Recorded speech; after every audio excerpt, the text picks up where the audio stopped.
आज मार्केट्स में थी शांति, लेकिन हेडलाइंस में था फुल ऑन हंगामा। डोनाल्ड ट्रंप ने एक बार फिर ग्लोबल मार्केट्स को हिला के रख दिया, ट्रेडिंग पार्टनर्स पर नए टैरिफ्स लगाकर। इस बैकड्रॉप में टाटा ग्रुप की कंपनी टाइटन ने Q1 अपडेट से इन्वेस्टर को किया डिसअपॉइंट और स्टॉक 5% से ज्यादा गिर गया।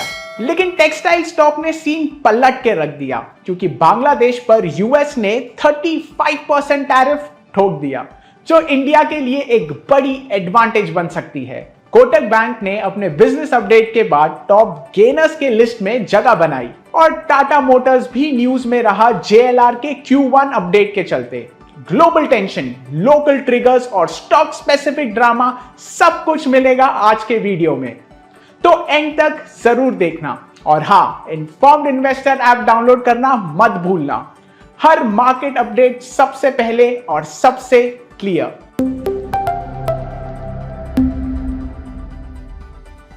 कल टाइटन ने अपना Q1 FY26 business update release किया। कंपनी ने अपने कोर ज्वेलरी बिजनेस में 18% year on year growth report की, लेकिन अगर पीयर्स से कंपेयर करें तो ये ग्रोथ रिलेटिवली सॉफ्टर थी। इस अपडेट के बाद आज टाइटन का स्टॉक 5% से ज्यादा गिर गया।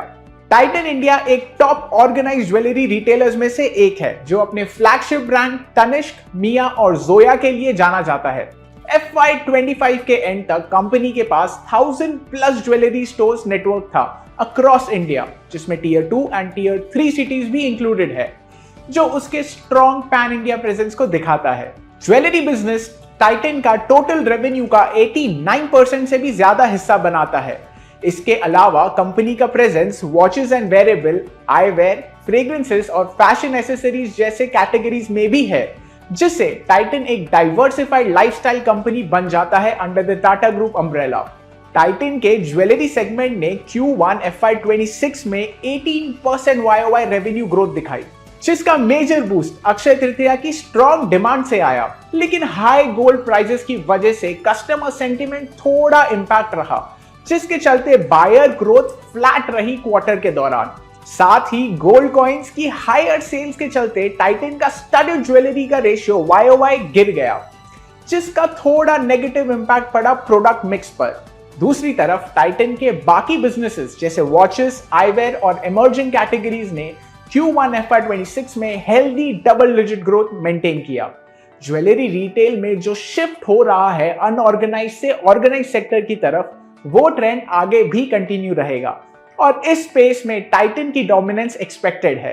लेकिन मीडियम टर्म में हाई गोल्ड प्राइसेस का इंपैक्ट जरूर दिखेगा। नए कस्टमर्स ऐड करना मुश्किल होगा और स्टडेड ज्वेलरी का मिक्स भी प्रेशर में रह सकता है। इसका डायरेक्ट इफेक्ट मार्जिन्स पर पड़ेगा, स्पेशली टाइटन के ज्वेलरी डिवीजन में।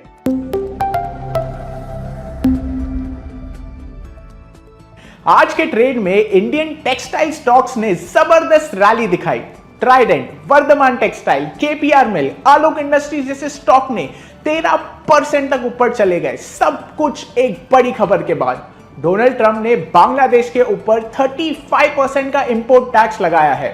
कल रात यूएस प्रेसिडेंट डोनाल्ड ट्रंप ने बांग्लादेश के कपड़ों और टेक्सटाइल प्रोडक्ट्स पर 35% का इंपोर्ट ड्यूटी लगा दिया। इस वजह से बांग्लादेश के प्रोडक्ट्स अब महंगे हो जाएंगे, स्पेशली यूएस जैसे मार्केट्स में। फिलहाल इंडिया के टेक्सटाइल एक्सपोर्ट्स पर यूएस 26% का टैरिफ लगाता है। यूएस के टोटल टेक्सटाइल इंपोर्ट का 28% इंडिया से आता है, यानी इंडिया उनके लिए एक स्ट्रॉन्ग मार्केट और ट्रेड पार्टनर है। होम टेक्सटाइल में इंडिया का मुकाबला पाकिस्तान और चाइना से होता है और गारमेंट्स में वियतनाम और बांग्लादेश से। अब यूएस ने बांग्लादेश पर 35% का नया इंपोर्ट ड्यूटी लगाया है, जो इंडिया के 26% से ज्यादा है। इससे इंडिया को एक एज मिल सकता है और अब चांसेस है कि यूएस इंडिया के टैरिफ को भी रिड्यूस करे ताकि ट्रेड और बढ़े। यूएस, चाइना, वियतनाम और बांग्लादेश के ऊपर बढ़ते टैरिफ के चलते ग्लोबल सोर्सिंग का फोकस अब इंडिया की तरफ शिफ्ट हो सकता है और ये इंडियन टेक्सटाइल एक्सपोर्टर्स के लिए गेम चेंजिंग मोमेंट हो सकता है।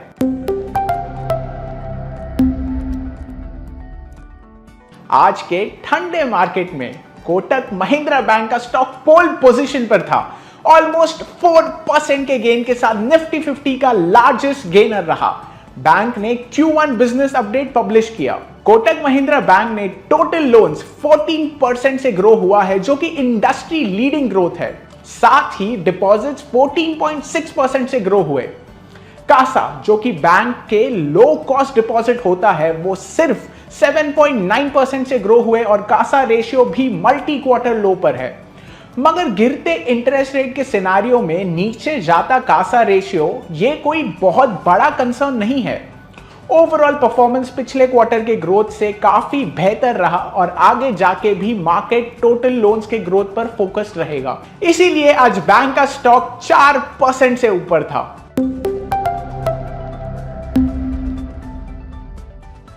आज टाटा मोटर्स के शेयर स्पॉटलाइट में रहे क्योंकि उसकी सब्सिडरी जैगवार लैंड रोवर ने अपना Q1 का बिजनेस अपडेट दिया। टाटा मोटर्स टाटा ग्रुप का एक इंपॉर्टेंट हिस्सा है जो कार्स, एसयूवी, ट्रक्स और बसेस और डिफेंस व्हीकल बनाता है। FY25 में टाटा मोटर्स के ओवरऑल रेवेन्यू का 71% सिर्फ JLR से आया और प्रॉफिट कंट्रीब्यूशन भी JLR का ही 80% था। यह दिखाता है कि कंपनी की प्रॉफिटेबिलिटी JLR के परफॉर्मेंस पर कितनी हेवीली डिपेंडेंट है। JLR के नंबर्स के बाद टाटा मोटर्स के स्टॉक में ज्यादा मूवमेंट नहीं दिखाया क्योंकि JLR के नंबर्स मार्केट एस्टिमेट के बिल्कुल करीब था। JLR ने FY26 के Q1 में 15% गिरावट के साथ 94,420 रिटेल यूनिट्स बेचे। होलसेल सेल्स 87,286 रही, जो पिछले साल के Q1 से 11% कम थी। ये गिरावट 3 बड़ी वजहों से आई। पुराने जैगुआर मॉडल्स को फेज आउट करना, नए जैगुआर लॉन्च से पहले अप्रैल 2025 में यूएस इंपोर्ट टैरिफ के बाद यूएस शिपमेंट को टेम्परेरी रोकना, यूके और यूरोप में डिमांड का वीक होना। रीजनल परफॉर्मेंस मिक्स था। मीना रीजन में वॉल्यूम्स 21% ऊपर थे, ओवरसीज में 4.6% ऊपर और चाइना में 1% ग्रोथ। लेकिन नॉर्थ अमेरिका में 12%, यूरोप में 14% और यूके में 26% तक गिरावट देखी गई। कंपनी के हिसाब से यूके सबसे ज्यादा इंपैक्टेड था लेगेसी जैगुआर मॉडल्स के फेज आउट की वजह से। नॉर्थ अमेरिका, यूके और यूरोप वॉल्यूम्स में सबसे ज्यादा कंट्रीब्यूट करता है। डिस्पाइट डिक्लाइनिंग वॉल्यूम्स, JLR ने अपनी स्ट्रैटेजी क्लीन रखी है। हाई मार्जिन व्हीकल पर फोकस। रेंज रोवर स्पोर्ट और डिफेंडर मॉडल्स का कंबाइंड शेयर बढ़कर 77.2% हो गया, जो पिछले साल 68% था।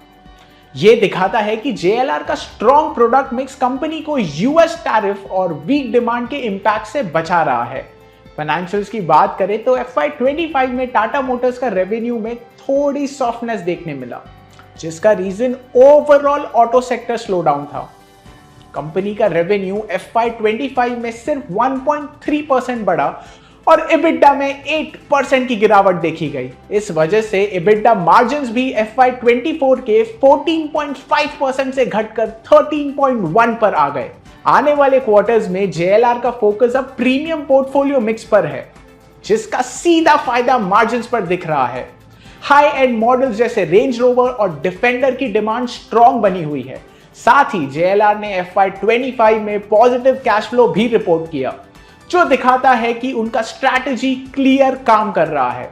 Despite sales pressure in some regions, company का ओवरऑल फाइनेंशियल हेल्थ स्ट्रॉन्ग लग रहा है। आगे जाके नए जैगुआर मॉडल्स के लॉन्च और प्रीमियम पोजीशनिंग के साथ JLR का टर्न अराउंड स्टोरी और मोमेंटम पकड़ने की उम्मीद है।